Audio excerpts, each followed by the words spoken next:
Welcome to the world of science fiction, where extraordinary tales come to life. Enjoy the journey. The meatball hit the floor with a wet splat, followed immediately by Troy Castellano's favorite string of Earth profanities. 3 seconds later, the entry sensor chimed, and he knew exactly who stood at his shop's threshold. 1:47 p.m. every damn Tuesday. Troy kept his back turned, wiping sauce from the grimy floor tiles while the worst thief in the galaxy began her performance. Through the security monitor's reflection in the dented coffee pot, he watched an 8-year-old girl with purple skin and silver hair drop to an exaggerated crouch. She hummed something that might have been the Mission Impossible theme if it hadn't been murdered by enthusiasm and a complete lack of pitch. The kid, Fiora, according to the notes she left, crawled behind a potted cactus that had been dying since before humans discovered faster-than-light travel. The plant barely reached her shoulders when she stood, which made her attempts at concealment about as effective as hiding a freighter behind a stop sign. Troy moved to the far end of the counter, making a show of checking inventory on his datapad. "Real busy back here," he announced to the empty shop. "Sure hope nobody steals the meatball sub I accidentally left right at the edge of the counter, the one that's wrapped in thermal packaging, with extra sauce." The humming intensified. In the monitor's reflection, Fiora army crawled across 3 feet of open floor, her silver hair leaving streak marks in the dust. She popped up behind the counter's edge, eyes barely visible over the surface, scanning for threats like a purple periscope. Troy turned his back completely, studying a fascinating grease stain on the wall. Yep, really focused on this wall, not paying attention to anything else. Small fingers appeared on the counter's edge, then a hand. Then an entire arm swept across the surface with the subtlety of a cargo loader, knocking over the salt shaker, 2 napkin dispensers, and sending the sub-bag flying into her grip. "Got it," she whispered, loud enough for the Skrell bureaucrats 3 levels up to hear. Troy bit his knuckle to keep from laughing. The kid grabbed 2 bags of Terra chips and a bottle of synthetic lemonade, always the same order, then dove back behind the dead cactus. She left a folded note where the sandwich had been, placing it with the ceremony of someone defusing a bomb. The entry sensor chimed again. Silence. Troy counted to 30 before turning around. The note, written in crayon on the back of what looked like homework, read, "Sorry, Mama coughs lots. We'll pay. Fiora, this not my name, this just letters." He smoothed out the paper and added it to the growing collection in his cash register. 23 notes now, each one more creative in its spelling than the last. 3 weeks ago, he'd looked up Vorthani physiology on the net. Purple-skinned humanoids from the gas giant Vorthok. They could digest almost anything organic but required specific enzyme combinations to synthesize essential proteins when away from their homeworld. The enzymes were expensive to synthesize artificially. They were also, by pure coincidence, abundant in processed human junk food. Troy packaged tomorrow's order early, adding vitamin supplements to the meatball mix. The kid was skinny even by Vorthani standards. He'd started leaving the stolen food closer to the edge, wrapping it better, adding extras. Last week, he'd included a small carton of milk and pretended not to notice when she came back for it. That night, Troy sat in his apartment above the shop, staring at the framed "Wanted" poster on his wall. Phantom of Threnody, 10 million credits, armed and dangerous. The image showed nobody, of course. He'd been too careful for pictures, but they'd gotten the important parts right. Responsible for theft of over 500 million credits from Hegemony Corporation accounts. Funds never recovered. The funny thing about stealing from bastards who'd strip-mined entire continents, their money spent just as well on medicine for sick kids as it did on corporate yachts. He pulled out his encrypted datapad, checking the hidden accounts. 73 million credits sat there, collecting interest, Blood money from another life, when he'd convinced himself that robbing from the rich to give to the poor made him some kind of hero instead of just another thief with a god complex. The shop's entry sensor chimed. Troy checked the time, 11 p.m. He grabbed the pulse pistol from under his pillow and crept downstairs. A woman leaned against his counter, breathing hard. Purple skin gone gray at the edges, silver hair dulled to pewter.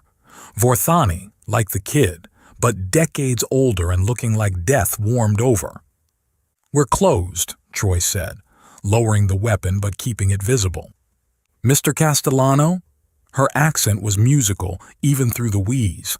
"I'm Kalis, Fiora's mother." "Don't know any Fiora." "Please." She swayed, caught herself on the counter. "I know what she's been doing. I came to—" A coughing fit doubled her over. When she straightened, there were spots of green blood on her hand. Troy was around the counter before he'd made the conscious decision to move, catching her before she fell. She weighed nothing, bones prominent through her simple coveralls. "I'll pay it back," she gasped. "Every credit. Just need time to—" "Lady, I don't know what you're talking about."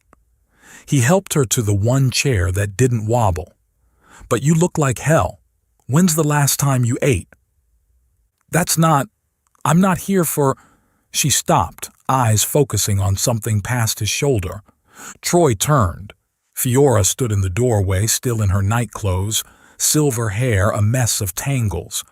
"Mama, you said you were just getting water." "Fiora, go back." "Hi, Mr. Troy." The kid waved enthusiastically. "I'm not stealing right now. This is just visiting." Kaylee's closed her eyes. "Fiora, please."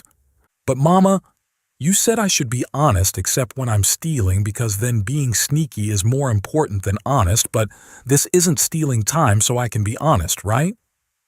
Troy rubbed his face with both hands. "Kid, it's late. Your mom's sick. Maybe we can talk about your visits another time." Fiora padded over in her bare feet, leaving dusty footprints on his theoretically clean floor. "Mama, tell him you're pretty." "Fiora." "Well, you are, and you said men are stupid and don't notice things unless you tell them really clear." "I said that about your father, and he's dead, so he doesn't count anymore. But Mr. Troy is alive and has all his teeth and makes good sandwiches. That's husband material, right? That's what Aunt Vera said about her third husband except the sandwich part." Troy choked on air. Kalis had turned a shade of purple-gray he didn't know was possible. "I'm so sorry," Kalis managed. "She hasn't quite mastered appropriate conversation." "I'm great at conversation," Fiora protested. "Yesterday, I talked to a Skrell for 10 whole minutes." "You talked at a Skrell, sweetie. He was trying to file a complaint about noise violations." "Same thing." Fiora studied Troy with the intensity of someone defusing a bomb. "Mr. Troy, are you married?" "Fiora." "What?" "It's important information for the theft reports." Troy looked between the mortified mother and the earnest child. Despite himself, he smiled. "No, kid, not married." "Good. Mama's not married either, anymore. Papa got exploded in a mining accident, but that was 3 years ago, so she's allowed to date now according to Vorthani custom, which I looked up on the net because Mama won't talk about it." "Fiora, please stop talking." "But Mama, you're turning gray again. And yesterday you said you wished you could meet a nice man who wasn't a miner or a bureaucrat, and Mr. Troy owns a whole shop. That's entrepreneur. Entrepreneurs are sexy, Aunt Vera says." Troy busied himself at the counter, pulling out the industrial first aid kit to hide his expression. "Your Aunt Vera sounds like she has opinions." "She has lots of opinions, mostly about men and why Mama should get one. Do you want to be Mama's one?" "Fiora, if you don't stop talking right now, no more net privileges for a month." The kid mimed zipping her mouth shut, then immediately unzipped it. "But can I still steal sandwiches?" "You weren't supposed to tell him that part," Kalis groaned. "Oh." Fiora looked at Troy. "I haven't been stealing sandwiches." "Uh-huh." You haven't seen me stealing sandwiches. Definitely not. These are not the sandwiches you're looking for. She waved her hand mysteriously. Wrong franchise, kid. Fiora beamed. Mama, he knows ancient Earth culture. That's education. You like education. Troy pulled out a clean cloth and the good antiseptic, the stuff that didn't sting. Let me look at your mother's hands. Kalis tried to pull away. That's not necessary. The hell it isn't. You've got Vorthak syndrome, stage 2 by the looks of it. Without treatment, you'll be dead in 3 months. Silence stretched between them. Fiora's eyes went wide. Mama's dying? No, sweetie, She's sick, Troy said firmly.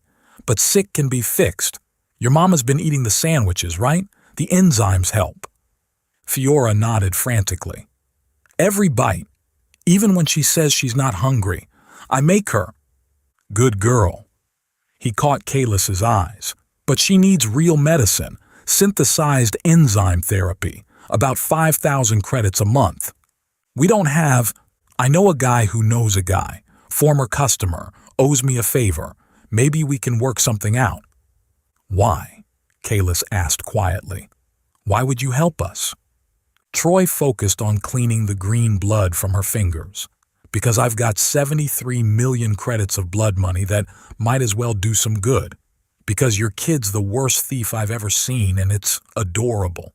Because I'm tired of being alone above this shop, dreaming about crimes I'll never commit again. Because the kid makes me laugh, he said instead. Fiora puffed up with pride. I'm hilarious. Want to hear my Skrell impression? No, Troy and Kalis said in unison. They looked at each other and, despite everything, smiled. Tell you what, Troy said, it's late. You both look exhausted. My apartment's upstairs. There's a spare room. Stay the night. Tomorrow we'll figure out the medicine situation. We couldn't. Mama, say yes. He has a bed. We haven't had a real bed in forever. Troy raised an eyebrow. Kalis looked away. The boarding house requires weekly payment, with the medical costs. You've been sleeping. What, in the tunnels? The maintenance corridors are warm. Jesus Christ. Troy stood up. That's it. You're staying. Non-negotiable. Kid needs a bed, you need medicine, and I need to pretend I'm still a decent human being. Call it even. Fiora tugged on his sleeve. Mr. Troy? If we stay, can I steal breakfast tomorrow too? Sure, kid. I'll leave it right on the counter. You'll have to be extra sneaky, though. She saluted with the seriousness of a naval officer. I'll be so sneaky you won't even know I'm there. I already don't know you're there. You're the invisible sandwich thief, remember? Oh, right, she stage whispered. I mean, I'm not here right now. This is a hologram. Troy helped Kalis to her feet, steadying her when she swayed. Come on, let's get you both somewhere safe. As they climbed the narrow stairs to his apartment, Fiora chattering about her plans to become the galaxy's greatest breakfast thief, Troy caught Kalis watching him with an unreadable expression. Thank you, she said softly. Don't thank me yet. You haven't seen how bad I am at breakfast. Mama likes bad breakfast, Fiora announced. She says it builds character. I said that about your cooking, sweetie. Same thing. Troy fumbled with his door's lock code, struck by how strange it felt to have voices in this space. The apartment was sparse. A couch, a table, a kitchen he rarely used, and the spare room full of boxes he'd never unpacked. It's not much, he started. It's perfect, Kalis said firmly. Fiora, what do we say? Thank you, Mr. Troy, for letting us not steal your house. We're not stealing his house, sweetie. But we're taking it without paying. That's stealing. It's borrowing. What's the difference? Troy found himself laughing, really laughing, for the first time in months. Kid, never change. Later, after he'd settled them in the spare room, Fiora immediately claiming the entire bed while Kalis perched on the edge, Troy stood in his kitchen, staring at that painting on his wall. Sunset over Vorthak. 75 million credits of stolen art, hiding in plain sight. Maybe it was time to steal something worth more than money. Maybe it was time to steal back a life worth living. The synthesis mixer exploded in a shower of purple goo just as Inspector Kirk Tick Zisk entered Troy's shop. The silicon-based bureaucrat froze mid-step, his crystalline form refracting the mess into rainbow patterns across the walls. "Normal Tuesday," Troy said, wiping purple from his face. "Nothing to see here." Kalis rushed from behind the counter with a towel, trying not to laugh. 3 weeks of working in the shop had returned some color to her skin, though the gray undertones lingered. "I told you not to overfill it." "You said probably shouldn't overfill it." "Probably leaves room for interpretation." "Uncle Troy doesn't listen good," Fiora announced from her spot on the floor, surrounded by homework and crayon drawings. "That's what Mama says when she thinks I'm sleeping." "I listen fine," Troy protested, accepting the towel from Kalis. Their fingers brushed, and he tried to ignore the way she didn't immediately pull back. Inspector Kirk cleared what passed for his throat, a sound like grinding glass. "Mr. Castellano, I am here about discrepancies." "You're going to have to be more specific. My whole life is a discrepancy." The inspector pulled out a data pad that looked like it was made from compressed sand. "Your inventory reports show consistent losses. Every Tuesday, precisely. Meatball sandwich, 2 bags chips, 1 beverage. This pattern suggests theft. Or really specific eating habits." "Uncle Troy, should I hide?" Fiora stage whispered from behind her math homework. "Is this about the thing I don't do?" "What thing don't you do, small purple person?" Kirk asked, his sensors swiveling toward her. "I don't steal sandwiches, ever, especially not on Tuesdays at 1:47. Troy pinched the bridge of his nose. "Kid, we talked about this. When you deny specific things nobody asked about, it makes me look guilty? But I am guilty. So shouldn't I look like what I am?" Kalis smoothly stepped between Fiora and the inspector. "She's 8. Everything's a game to her." Kirk's form shifted, bits of crystal rearranging. "Mr. Castellano, you claim these losses are theft?" "Absolutely. Master criminal, roughly 4 feet tall, leaves evidence of purple hair and—" Troy glanced at Fiora's homework, dragon drawings. "They're unicorns!" Fiora protested. "No, wait, dragons. They're dragons. I meant dragons." "See? Constantly changing her story. Very suspicious." The inspector's sensors focused on a new drawing Fiora had just started, clearly a unicorn with "This is a dragon" written underneath in crayon. "This seems highly irregular," Kirk muttered. "Welcome to my life," Troy said. "Want a sandwich? On the house. Definitely not stolen." "I do not consume organic matter." The inspector backed toward the door. "I will file this under unclear circumstances requiring no further investigation. Probably wise." After Kirk left, leaving tiny sand crystals in his wake, Fiora bounced up. "I'm a master criminal. Uncle Troy said so." "That's not something to be proud of," Kalis said, but she was fighting a smile. "Why not? Uncle Troy was a master criminal and he's great." Troy froze. "What makes you think I was a criminal?" "Because you have that poster in your apartment with the scary phantom man and sometimes you look at it sad." Fiora went back to her drawing. "Plus you talk in your sleep.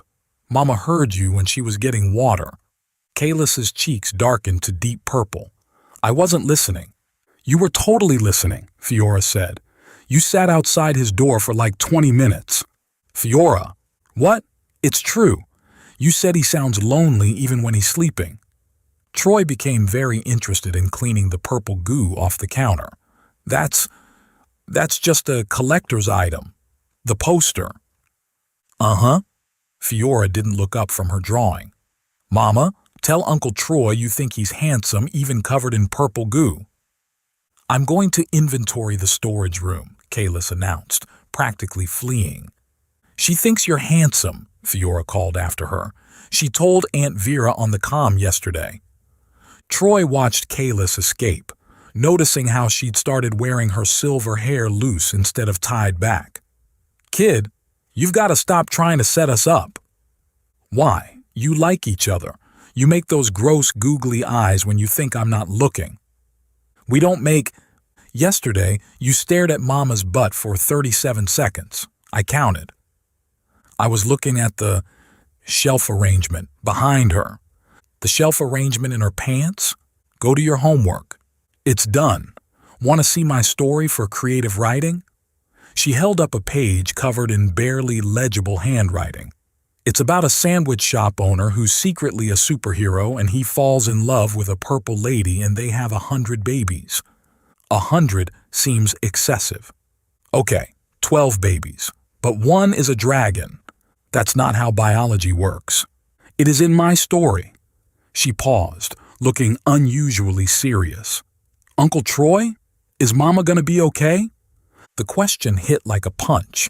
Troy sat next to her on the floor, ignoring his protesting knees. The medicine's helping. She's getting better. But not all the way better. Not yet. Fiora leaned against his shoulder. If Mama dies, can I still live with you? Your mom's not going to die. But if she does? Yeah, kid, you can stay with me. Forever? Forever. Even when I'm old like you? I'm 35, not ancient. That's pretty old. Your knees make sounds when you stand up. Before Troy could defend his joints, Kayla screamed from the storage room. Troy vaulted the counter, Fiora right behind him. They found Kayla standing frozen in the doorway between the storage room and the main shop. She was staring at the wall behind the counter where the painting had fallen. It must have happened when Fiora bumped the wall during her latest heist. The frame lay cracked on the floor, canvas half out, revealing the back.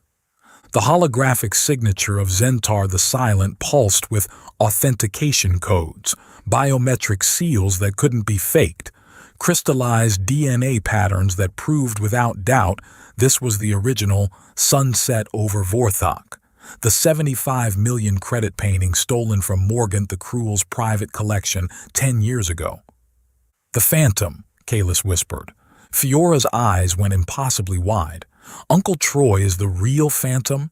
The scary one with 10 arms who steals bad children's toys? Just 2 arms, kiddo. The other 8 were marketing. Fiora darted behind her mother. You won't take my toys? I only have 3. 4 if you count Secret Dragon, but he's secret. I don't steal toys. But Tommy at school said the Phantom takes everything from bad kids and I'm sometimes bad. Like yesterday when I put glue in Marak's hair tentacles. Why did you? Never mind. Troy carefully picked up the painting. This doesn't leave this room. You're him, Kalis said quietly. The one who robbed half the mining corporations in the sector. Former, retired, past tense. The bounty. Expired last year. Statute of limitations. Morgan's dead, his estate dissolved, and nobody else has standing to prosecute. So you kept a 75 million credit painting as a souvenir? I kept it as a reminder of what I was, what I'm trying not to be. Fiora peeked out from behind her mother. Did you really give money to poor people? Yeah. Are we poor people? Fiora, Kalis hissed. We are. We sleep in Uncle Troy's spare room and eat his food, and you're sick, and... It's okay, Troy interrupted. Yeah, kid, you're exactly the kind of people I used to help. So you're helping us? Like a hero? No, heroes don't steal. I'm just trying to balance the scales.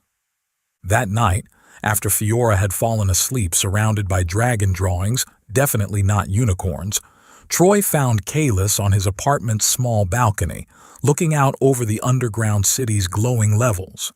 You should be resting, he said, handing her a cup of tea. Can't sleep. The medicine makes me restless. She accepted the cup, fingers brushing his again, this time deliberately. Were you ever going to tell me? About being a wanted criminal? Great dinner conversation. Pass the salt, and by the way, I robbed 30 corporations. 37 according to the nets. You looked it up? Of course I did. My daughter's living with either a hero or a villain. I needed to know which. And, she turned to face him fully, you gave away 90% of what you stole. Kept enough to disappear, start over. As a sandwich shop owner. It's honest work. Must have been quite an adjustment. Troy leaned against the railing beside her. Some days I wake up and can't believe this is my life. Went from planning heists to planning lunch specials. Any regrets? Every day. Then your kid comes in, butchers the Mission Impossible theme and makes me laugh. Makes it worth it. Kalis smiled. She thinks you hung the moons. She thinks I have 10 arms and steel toys. That too. She paused. Troy, the medicine, the real enzyme therapy. That's 50,000 credits a month. How? Don't worry about it. I can't not worry about it. We're already taking so much. You're not taking. I'm giving. There's a difference. Is there? Because from where I'm standing, we're 3 people playing house while I slowly die, and you burn through what's left of your stolen money to save someone you barely know. Troy set down his cup harder than necessary. You want to know the truth? Fine. I've got 73 million credits sitting in hidden accounts. Blood money from people like Morgan who destroyed entire worlds for profit. That money can sit there gathering interest while people suffer, or it can actually do some good. That's not, and you're not someone I barely know. You're the woman who laughs at my terrible jokes, who fixes my disaster of an inventory system, who hums while she works and doesn't mention that I watch her when she does. He turned to face her. You're Fiora's mom, the woman who's fighting to stay alive for her kid even when her body's failing. You think I don't see you hiding the pain, pretending you're fine when you can barely stand. Kalis's eyes shimmered with unshed tears. Troy, I've stolen a lot in my life. Art, money, corporate secrets. But watching you two these past weeks feels like I'm stealing something more valuable. Time, moments, this life that isn't mine. It is yours. You chose it. Did I? Or am I just hiding? She stepped closer, close enough that he could see the silver flecks in her purple eyes. You're the man who saves terrible child thieves, who makes sure the sandwich is warm when she steals it, who lets a dying woman and her daughter take over his life and pretends it's no big deal. Kalis. Mama, Uncle Troy, Fiora's voice carried from inside. I had a nightmare about dragons that were actually unicorns. The moment shattered. Kalis stepped back, wrapping her arms around herself. She started. Yeah, she paused at the door. Troy? The money? The medicine? We'll find a way to pay you back. No, you won't.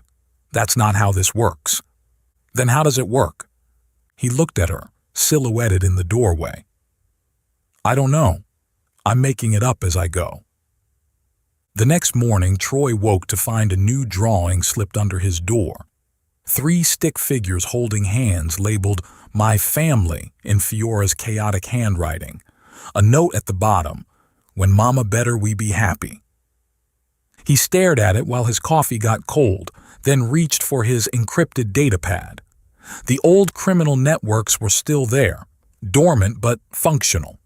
One message to the right people and he could get the 50,000 credit medicine, real enzyme therapy, not the knockoff stuff he'd been buying. But activating those networks would ping every bounty hunter and security system in 3 sectors. Even with the statute expired, there were people who'd love to know where the Phantom ended up. People with grudges that didn't care about legal limitations. He looked at the drawing again. 3 stick figures. A family spelled wrong. Troy typed the activation code. The response came within minutes. Phantom, that really you? Need a favor, medical supplies, 50,000 credits worth. That's heavy merchandise. You know they'll trace this. I know. 24 hours once you take delivery, then everyone knows where you are. Understood. You sure about this? Troy heard Fiora singing off-key in the kitchen while Kaylis tried to teach her to crack eggs without getting shells everywhere. The domestic sounds of a life he'd never planned for. Yeah, I'm sure. Delivery tomorrow. Old Dock 7, midnight. Troy closed the connection. 24 hours after he picked up the medicine, his location would be blown. Bounty hunters, old enemies, everyone would know exactly where the Phantom had been hiding. "Uncle Troy," Fiora called. "Mama made breakfast. It's probably edible." "It's definitely edible," Kaylis protested. "The smoke detector suggests otherwise," Fiora countered. Troy folded the drawing carefully, placing it in his wallet. Some things were worth more than freedom. Some things were worth everything. He stood, knees creaking, damn kid was right about that, and went to eat probably inedible breakfast with his accidentally acquired family. Tomorrow night he'd pick up the medicine that would save Kaylis. The night after that, hell would come knocking. But today? Today he had purple eggs. How did she make them purple? A giggling 8-year-old who thought she was a master thief, and a woman whose smile made him forget why he'd ever thought being alone was safer. "Uncle Troy," Fiora said through a mouthful of eggs, "when you and Mama get married, can I be the flower girl?" "We're not getting," Troy and Kaylis said in unison, then stopped, looking at each other. "You're totally getting married," Fiora declared. "I'm going to wear a dragon costume." "Weddings don't have dragon costumes," Kaylis said weakly. "Mine will." Troy met Kaylis's eyes over their daughters. When had he started thinking of her as theirs? Head. She smiled, soft and sad and knowing. 24 hours after tomorrow, that's all they were guaranteed. But for now, there were purple eggs and terrible coffee, and a little girl who believed in dragon weddings and happy endings. For now, that was enough. The medicine sat heavy in Troy's jacket as he climbed the stairs to his apartment. 50,000 credits worth of synthesized enzymes in a case no bigger than a lunchbox. Kaylis's life compressed into temperature-controlled vials. 22 hours, he muttered, checking his watch. 22 hours before every bounty hunter in 3 sectors knew exactly where the Phantom had been hiding. The apartment door burst open before he could reach for the handle. "Uncle Troy!" Fiora launched herself at his legs. "You were gone forever. It was like 1,000,000 hours." 4 hours, kid. That's basically 1,000,000, she pulled back, studying his face. "Did you do crime? You have crime face." "What's crime face?" "Like you ate something bad but also saved a puppy." She grabbed his hand, dragging him inside. "Mama's been walking in circles. She says she's not worried, but she made the same cup of tea 6 times. Kaylis stood by the window, arms crossed, relief flooding her features when she saw him. The late afternoon light caught the silver in her hair, and Troy lost his train of thought for a moment. "You got it?" she asked. He held up the case. 6 months of medicine, real enzyme therapy, not the synthetic garbage I've been getting. "Troy, the cost is already paid." Fiora bounced between them. "Is Mama going to be all the way better now, like purple instead of gray-purple?" "Yeah, kid, purple. "Good. Gray-purple made her look like old fruit. No offense, Mama." "None taken, sweetie." Troy administered the first dose, the auto-injector hissing against Kaylis's arm. Within minutes, color began returning to her skin, the gray undertones fading like winter giving way to spring. "How do you feel?" he asked. "Like I can breathe for the first time in months." She caught his hand. "Troy, what did you do? And don't say nothing because you have that look." "What look?" "The one that says you burned a bridge to build another." Fiora tugged his sleeve. "Uncle Troy, if you were bad Phantom but now good, are you like anti-Phantom?" "Sure, kid, anti-Phantom." "So you leave sandwiches instead of taking things?" "Exactly." "Cool." She spun to face her mother. "Mama, marry the anti-Phantom." "Fiora, what? He's reformed. That's romantic." Aunt Vera says reformed bad boys make the best husbands because they already got all the stupid out of their system. Your Aunt Vera needs to stop giving you relationship advice. She also said you should grab him before someone else does because men who can cook and don't mind kids are extincter than honest politicians. Extinct, sweetie, and that's not... A bang on the door cut her off, then another. Then a voice Troy recognized with a sinking stomach. Castellano, open up, it's Marshal Conway. Fiora's eyes widened. Police, should I hide the dragons? They're drawings, sweetie, not contraband. Some of them are unicorns pretending to be dragons. That's fraud. Troy moved to the door, placing himself between it and his family. His family. When had he started thinking of them that way? Marshall, you're early. Conway stood in the doorway, a human woman with scars that told stories and eyes that had seen too much. Figured you'd rabbit if I waited the full 24. Going soft in your old age, Phantom? Could have been halfway to the outer rim by now. Maybe I got tired of running. She peered past him at Kalis and Fiora. Or maybe you found something worth standing still for. She held up a data pad. You know why I'm here. The statute's expired. You can't arrest me for the old jobs. No, but I can make your life mighty complicated unless... Unless? Conway smiled. There's been a series of thefts. Corporate accounts drained.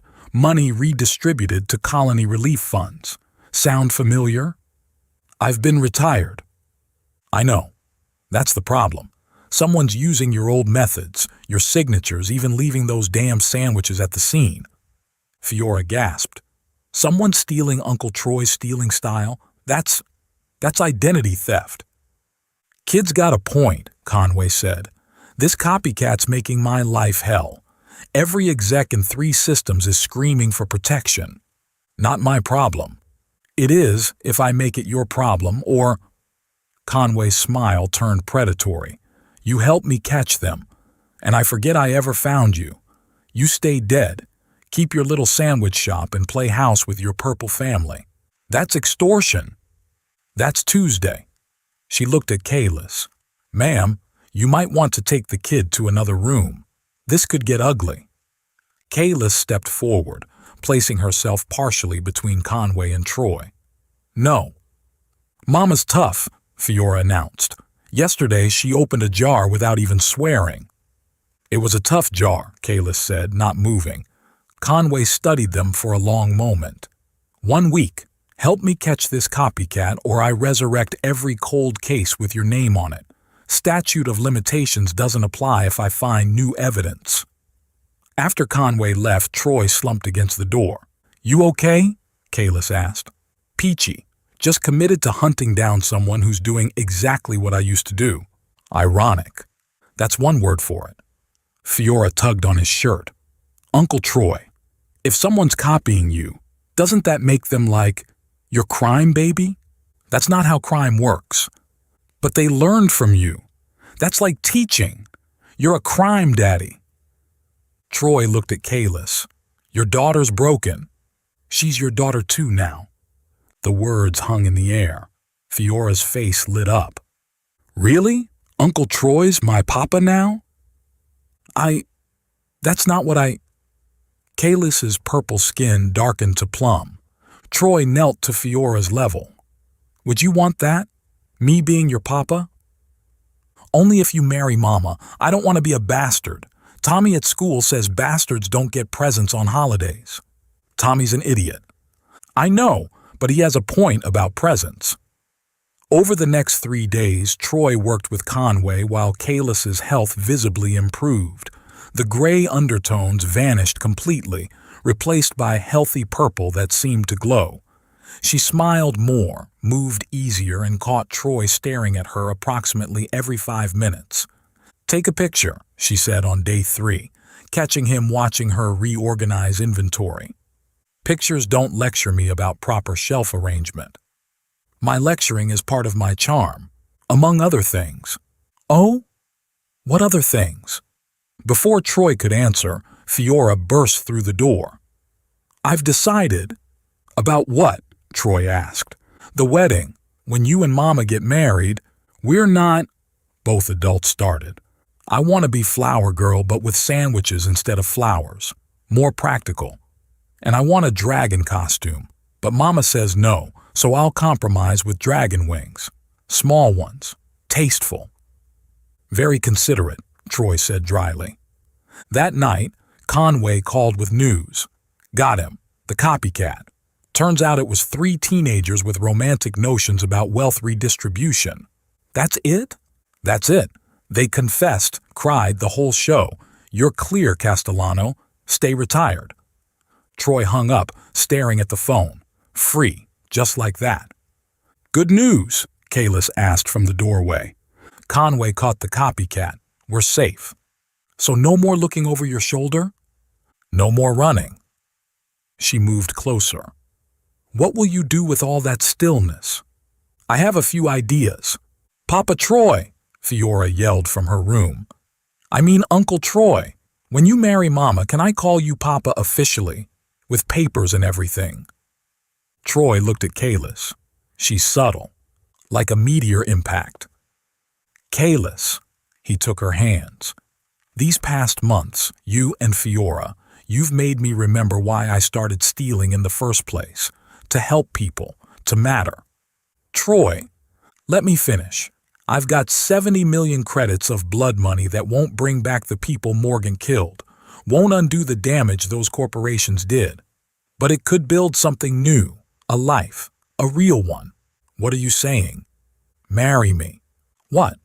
Not now, not because Fiora's been campaigning for it, but someday, when you're ready, when you don't need me for medicine or shelter, when you want me just for me. Kalis pulled him down and kissed him deep and certain. I already want you just for you, you idiot. Is that a yes? That's a ask me properly when our daughter isn't eavesdropping. I'm not eavesdropping, Fiora called. I'm just listening very carefully from a different room. 6 months later, Troy's sandwich shop had been transformed. White fabric draped from the ceiling, fairy lights twinkling between the pipes. Folding chairs faced a makeshift altar constructed from sandwich prep stations. Fiora stood at the back in a white dress with small dragon wings attached, carrying a basket of mini sandwiches. Ready, Papa? Troy's throat tightened. The adoption had been finalized 3 months ago, but hearing Papa still hit him every time. Ready, dragon girl. They're angel wings today. For the wedding. Tomorrow they're dragon wings again. Of course. The music started. A Vorthani melody played on earth instruments, perfectly imperfect. Kalis appeared in a simple purple dress that complemented her now healthy skin, silver hair braided with earth flowers. Dearly beloved, Conway began. She'd gotten ordained online specifically for this. We gather today to witness something I never thought I'd see. The Phantom of Threnody, making an honest woman of someone.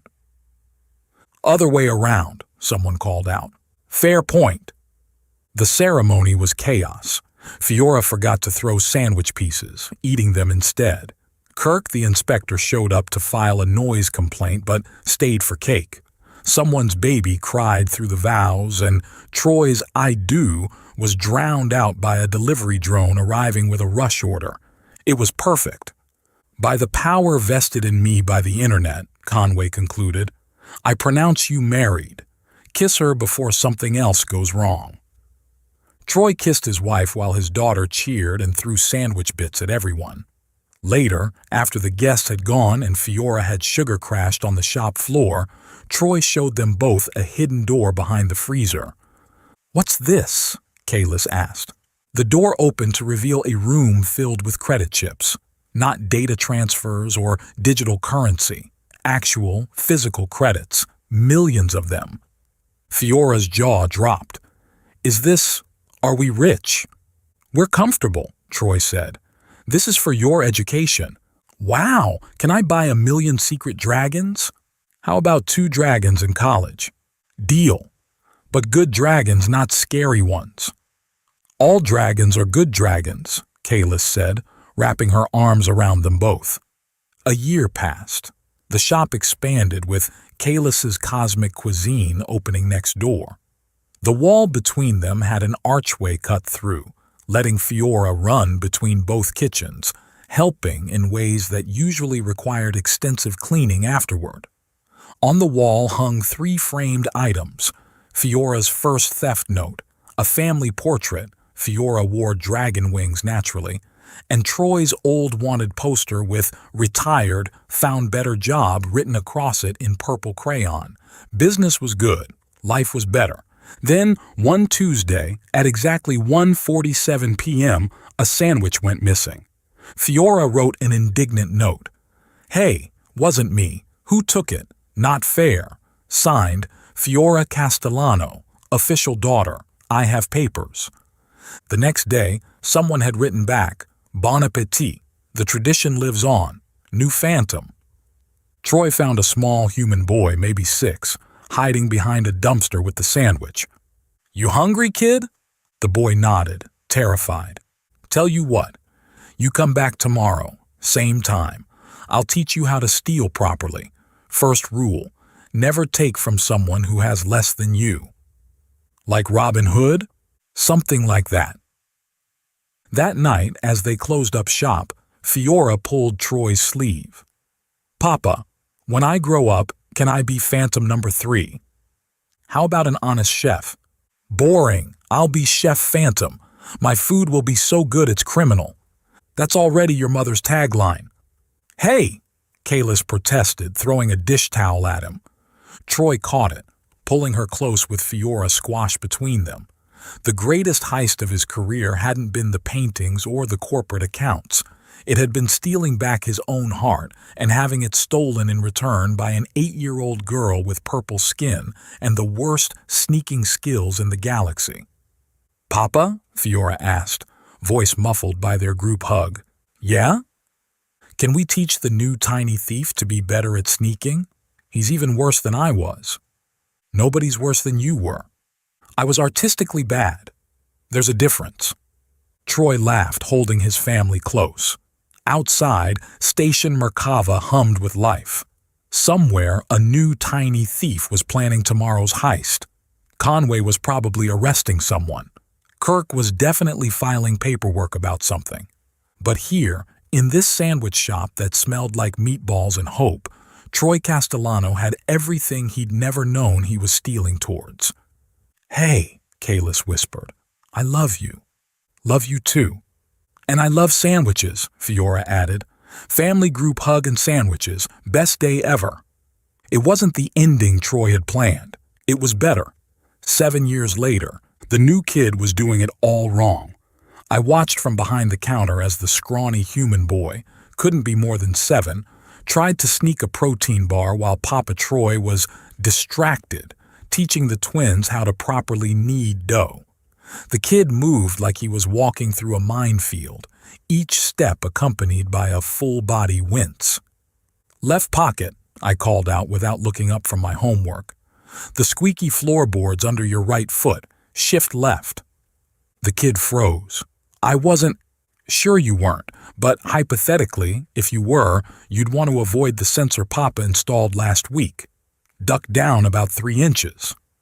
Papa Troy glanced over his shoulder at me, fighting a smile. "Fiora, stop helping thieves. I'm providing educational services. Totally different." "She's right," 5-year-old Marcus announced, flower in his dark hair. "Education is important. That's what Mama says when we don't want to do homework." His twin, Matthias, nodded seriously. "Very important. Can we educate ourselves about cookies now?" "Nice try, boys." 3-year-old Luna toddled over from her coloring corner, purple skin glowing with health, silver hair and pigtails. "Fee-fi, look, I drew you." The drawing was basically a purple blob with stick arms holding what might have been a sandwich. Or a dragon. Hard to tell with Luna's artistic style. "It's perfect, Moonbeam. Is that my dragon? It's a sandwich dragon, like you always talk about." "Brilliant. We should trademark that." The shop's entry sensor chimed and Mama walked in, one hand on her lower back, the other supporting her very pregnant belly. 7 months along with baby number 5, and she still insisted on checking the books for both restaurants every day. "How's my chaos crew?" she asked, kissing Papa's cheek.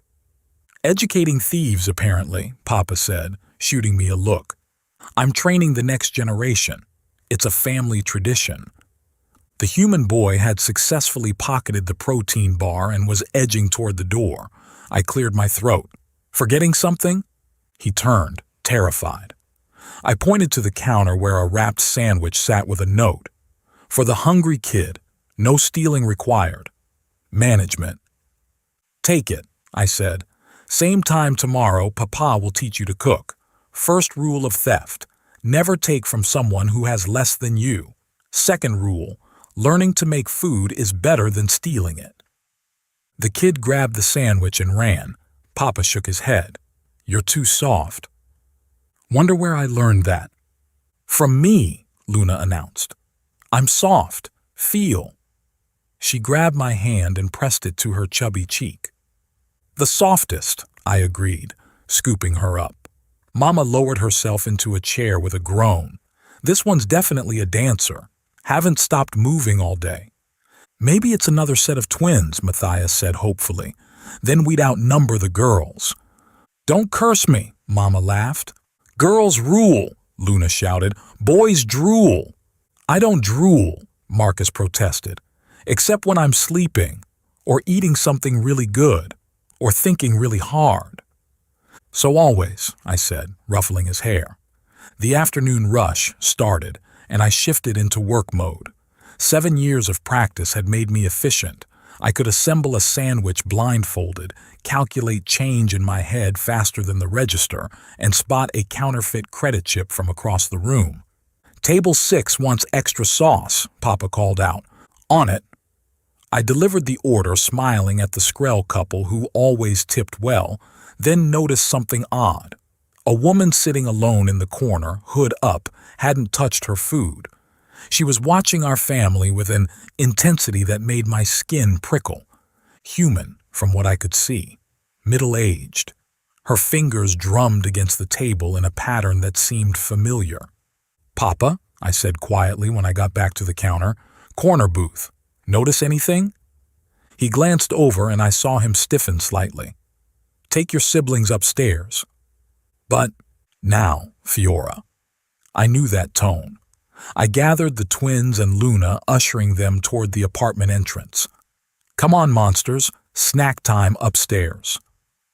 "But we just had snacks," Marcus protested. "Secret snacks. The good stuff Papa hides." That got them moving. As I closed the door behind us, I heard the woman speak. "Hello, Troy. Been a long time." Through the crack under the door, I saw Papa's feet move toward her table. "Not long enough, Vera." Vera. That name tickled something in my memory. Aunt Vera? No, she was real, all right. Mama just never talked about her much. Said she'd gone her own way a long time ago. "Fee-fi, I'm hungry," Luna whined. "Right, secret snacks." But I couldn't shake the feeling that something was about to change. I'd learned to trust my instincts. Papa had taught me that. And right now, they were screaming that the woman downstairs wasn't here for sandwiches. I got the kids settled with cookies and juice, then crept back to the door. Mama's voice had joined the conversation, tense and low. "Thought you were dead," Mama was saying. "Disappointed?" the woman asked. "Vera, you can't just appear after 15 years and expect—" My data pad buzzed. A message from an unknown sender. "Your father isn't who you think he is. Neither is your mother. Ask them about the Vorthak job."